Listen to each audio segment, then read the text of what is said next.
Now we will test whether starch is present in green leaves. First, remove a leaf from a potted plant that has been kept in bright light for several hours. Then, put the leaf into a beaker of boiling water for about 2 minutes. Turn off and take away the Bunsen burner. Use a pair of forceps to transfer the leaf to a boiling tube half filled with alcohol. Put the boiling tube into the beaker of hot water for about 10 minutes.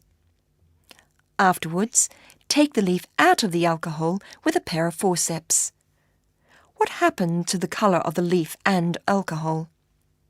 Then, put the leaf back into the beaker of hot water for half a minute.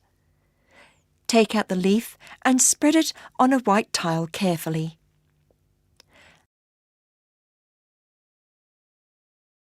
Add a few drops of iodine solution to the leaf.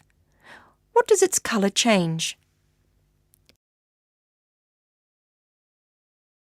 In this experiment, we want to test for the presence of starch in green leaves. We need to boil a leaf in water first.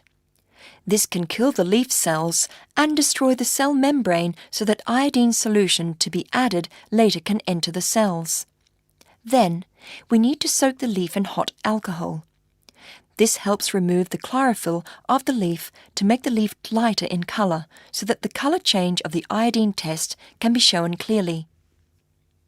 After soaking the leaf in hot alcohol, we need to wash the leaf in hot water to remove the alcohol and to soften the leaf. Finally, we add iodine solution to the leaf to test for the presence of starch in the leaf. The iodine solution changes from brown to blue-black, indicating that starch is present in the leaf.